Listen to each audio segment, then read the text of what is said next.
Good afternoon.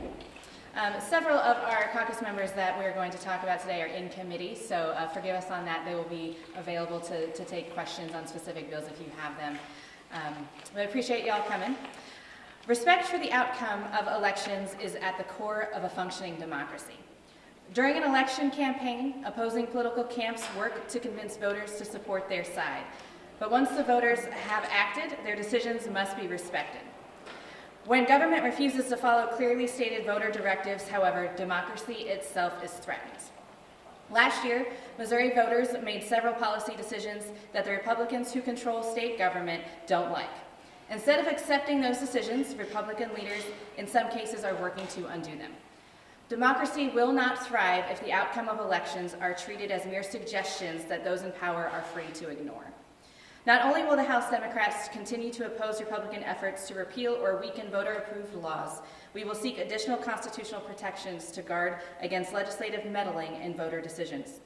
We will also seek to strengthen laws to hold government accountable and shine a bright light on the dark money influencing our elections and elected officials. If democracy is to thrive in the years to come, Missouri government must become more accountable to the people it serves.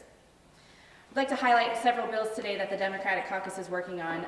First is Representative John Carpenter's bill, House Bill 1050. Unfortunately, John is not with us today, but he's happy to answer questions if you have them later. This bill will ensure that the state statute mirrors other provisions of Clean Missouri beyond the Sunshine Piece, including a 2-year cooling-off period on lawmakers and legislative staff becoming lobbyists, imposing a $5 cap on lobbyist gifts to lawmakers, and banning political fundraising on state property. We also have Representative Peter Meredith has House Bill 1026, which seeks to improve transparency in campaign finance. This bill is called the End Dark Money Act and requires political groups that are currently allowed to keep their donors secret to fully disclose all contributions they receive and expenditures that they make. I'd like to pass it off to Representative Sauls to discuss his House Joint Resolution 42. Yes, good afternoon. House Joint Resolution 42 would essentially add protections to ballot initiatives. It would require a 3/4 vote to overturn any ballot initiative the year preceding that in the first term, and then 2/3 the following term after that, and then ultimately after that, for the third term after, it would require essentially a majority vote. So in my opinion, this is truly an amendment that's truly for the people to protect these types of initiatives. And that I would take any questions. Got a quick question, and I know we'll take more questions later, but when you say 3/4 vote and 2/3 vote, are you talking about in the legislature or a popular vote? Sorry, yes, within the legislature. Thank you, Representative. We'll move on to Representative Mark Ellebrack to discuss two different bills, House Bill 515 and 386. Hi, good afternoon. Thank you all for being here. I have the two bills that have been highlighted today. I have various other ethics bills, but the two I came to sort of speak briefly about today are House Bills 515 and House Bill 386. House Bill 518 is designed to allow the Missouri Ethics Commission to initiate an investigation on their own. Sort of the legal term for that would be sua sponte, but it gives them the authority by a unanimous vote of all the Ethics Commission members to initiate their own investigation when an ethics violation is believed to have been committed. They currently don't have this authority, and they currently don't have prosecutorial authority, which is my belief that they should. In fact, if you break the laws or if you act unethically, you should be referred to a prosecutor or you should face court action. House Bill 386 is a measure that's designed to address certain social media usages by elected officials. We've had in the past certain elected officials use their social media accounts in ways that I think most Missourians would agree was inappropriate. Using a private campaign account to express their position on public policy, using their private Facebook accounts to hold town hall meetings or official communications with their constituents is inappropriate, or if not, it should be subject to the Sunshine Laws, which is what that law is designed to do. So those are the two bills that I came prepared to talk about today. If you have any further questions, I'm sure at a later time, Representative Quaid, our leader, will have a question session at the end of this, and I'll be happy to address any issues you have. And the last bill that I want to highlight today is Representative Kip Kendrick, who is also stuck in committee. He's got House Bill 196. This bill would require dark money groups to adhere to the same limits on in-kind contributions and expenditures that are imposed on other donors and require that such contributions be reported to the MEC. This Friday will be 1 year since the House adopted the resolution authorizing the Special Investigative Committee to begin its work on former Governor Greitens. Nothing has changed since that time has come in regards to dark money or holding our elected officials accountable. In fact, I would argue it's gotten a little bit worse, in that we are now seeing not only our elected officials not being held accountable in terms of dark money and campaign finance, but we are actually seeing legislation move very quickly to undo the will of voters that we saw in the last election in November. With that, we will take questions. One of the issues that has been raised, and it was done in a House rule change that was made earlier this year. It's part of Senate Bill 132 that Emory is sponsoring. It just came out of committee across the hall. But it's the idea of protecting constituents' communications with lawmakers.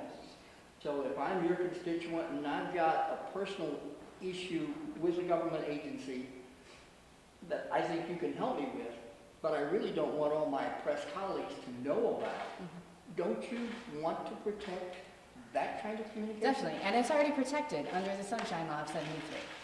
We have seen since Sunshine's inception that other elected officials have been able to redact that information. And I've said it many times before, but the Democratic caucus has always had the position that we are subject to Sunshine. When we have been Sunshine, we have redacted personal identifying information. Constituents do reach out to us a lot for help with Medicaid or other agencies. I pick up a phone and talk to them, and then anything via email we simply would not turn over. Crystal, you know the heart of the controversy on Clean Missouri is the language with redistricting. That's what all of the Republicans who have opined on that amendment have talked about. That's what needs to be undone. That's what voters did not understand when they passed it. I don't see anything that really targets that aspect of what's happening here. And to be very frank with you, I haven't on the other side either. All we're seeing is the Republican majority undoing the Sunshine piece. So if that's what they were really concerned about, I'm sure that we will see legislation down the pike. I know there's been a bill in the Senate introduced, but what we're seeing in the House right now is the complete gutting of the Sunshine Act. And if they want to say that has to do with clean and voters being confused, that's something I would buck back to them. Do you intend, though, to have legislation which specifically addresses redistricting in Missouri as it was addressed under Clean Missouri? At this point, I don't think that we will. So Representative Carpenter's legislation that sort of codifies the language of clean adds some more definitions, particularly to the lobbyist pieces of occurrences. That's been something that folks were a little confused of, what does the occurrence that a lobbyist gift can give you mean. So his language is more specific on definitions of that. In terms of redistricting, we are going to defer to the language of clean and the nonpartisan demographer. A couple of years ago, the appeals court in Kansas City ruled that the House and Senate, under the Constitution, have the right to make their own rules, and that those rules do not necessarily have to follow the Sunshine Law. The court didn't rule that, but that was the implication, because that was the argument in the Progress Missouri lawsuit. Is it your opinion that Clean Missouri clearly changed that, and that even if you have the right to make your own rules, they cannot any longer violate or change provisions of the Sunshine Law? That is my opinion, yes.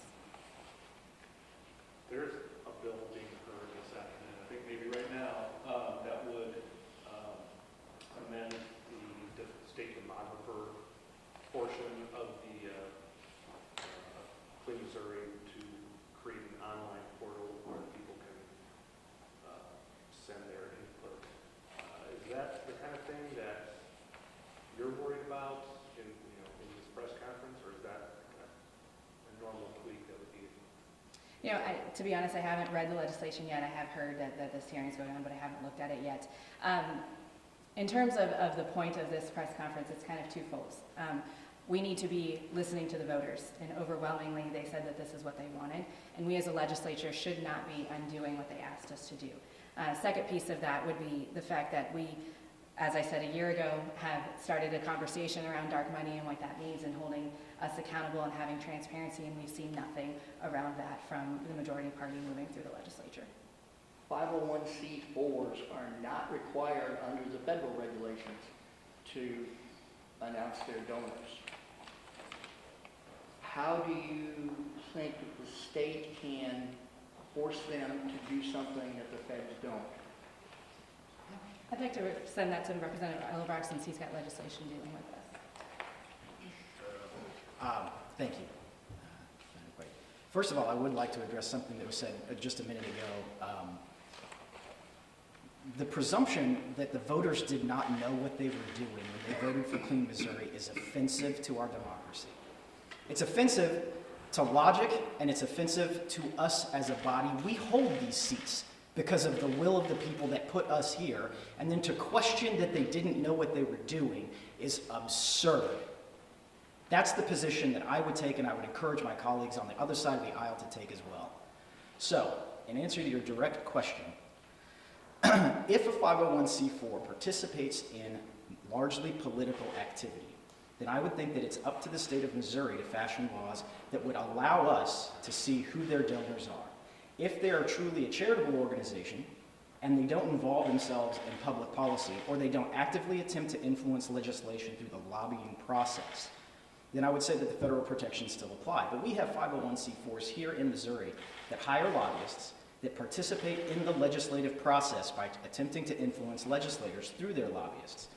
Those donors ought to be known to our voters. The people in the state of Missouri deserve to know who is down here advocating for what legislation. And is it your position that the state has the right to create those regulations within the state's boundaries, even if the feds don't require it?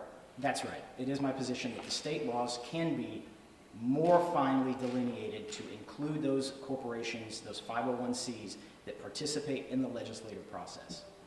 And then the cynical question we often ask, you guys do not have anything close to a majority. You can't come close to 82 votes. If the Republicans are dead set on making these changes, these proposals go nowhere, and then what? Yeah, I mean, it's no secret. There are 47 members of the Democratic caucus, and almost, I would say, majority of the bills that we bring forward are not going to see any movement. The reason that we continue to fight on behalf of voters is they sent us here to do that. Overwhelmingly, they told all of us what they wanted in the initiative petition process, and it's our job as representatives to listen to them. And if the majority chooses not to move any of this legislation, chooses to continue to hide what happens here and not be transparent, that's on them. That doesn't mean that we're going to stop fighting for it and stop letting voters know what can be done. These bills do not address some other proposals that have been made about changing how many signatures are required in order to get a petition onto the ballot, or how many votes would be required to pass something. Are any of those kind of proposals coming down the pike later, or do you have any thoughts on that now? Not from us. Obviously, the Republicans have filed many bills to make it harder for voters to hold us accountable. You know, I believe that the initiative petition process is yet another way to make sure that government works for the people. And when we're not doing our jobs, the voters have the ability to gather signatures and change the laws accordingly. So you're not going to see anything from my office coming down to try to make it harder for the voices of Missourians to be heard. Are we going to see anything that would counter those other bills and make it easier, or maintain the status quo? I think the status quo is how it should be. The governor has said that he's had to retain an attorney to handle these incoming requests, the sunshine law requests, and things like that. Plus, he's also discussing maybe opening up some sort of online portal to deal with these requests. He said they're overwhelming. What's your response to that? Is it a good thing, bad thing? What's your response? Well, I can tell you that we also, as elected officials, have had an increase in sunshine requests. I believe the day after that I was named leader, I got one from my office. I think that this is a good thing. I believe that it's our job as elected officials to be transparent completely. Voters need to know what's going on here and what we're doing. And if that means that we have to have some additional staff to sift through emails, then so be it. That's what the voters want. What do you think about a portal, some sort of database that we would have to use to access that information, mainly from the press? It's hard for me to respond to that because I don't know what portal he's discussing. I have not heard that yet. I think that what we need to be doing is making ourselves as accessible as possible. and that we shouldn't be hiding anything from you all. And if a portal makes it easier for you, I mean, that's something we could look at. If it, my stance is going to be that we should not be making it harder for you to sunshine anything that's going on in our offices. I said a couple of things about Senate Bill 132 because I wrote about it this weekend. But there's a provision in Senator Emery's proposal that would allow you folks in both chambers to charge a minimum $5, even if the cost of copying our research was under that amount. Your thoughts on, because right now the law says research costs and no more than 10 cents a page. So your thoughts on that potential change if it ever gets over here? Again, I am not going to be for anything that makes it more difficult for folks to access. I know that other elected officials in years past have asked for those fees, covering the cost of their staffing or making copies. I think that that's a reasonable thing to do. Our staff are very busy, copies, what have you. That's not something that I'm going to necessarily ask for. But again, I think fundamentally what we're seeing is an effort from the majority party of making it more difficult for the public to access what's happening. And again, in CLEAN, there was an overwhelming support that showed that they wanted access to our documents and what's happening in this building, and I'm going to oppose anything that makes it harder. If the Republicans are successful in, for instance, requiring a 2/3 vote of the public to change the Constitution, is that a hill that's climbable, or does that become an impossible goal? I think that honestly, it would depend on which issue that folks are talking about. Obviously, when we have some things on the ballot, we have a higher voter turnout than others, and there are different things that are of interest to folks. On a hill that folks cannot climb, I don't know. But again, it goes back to, should we be making it more difficult for the voters to hold us all accountable? And my answer is always going to be no, we shouldn't. Any other questions? Thank you. Thank you.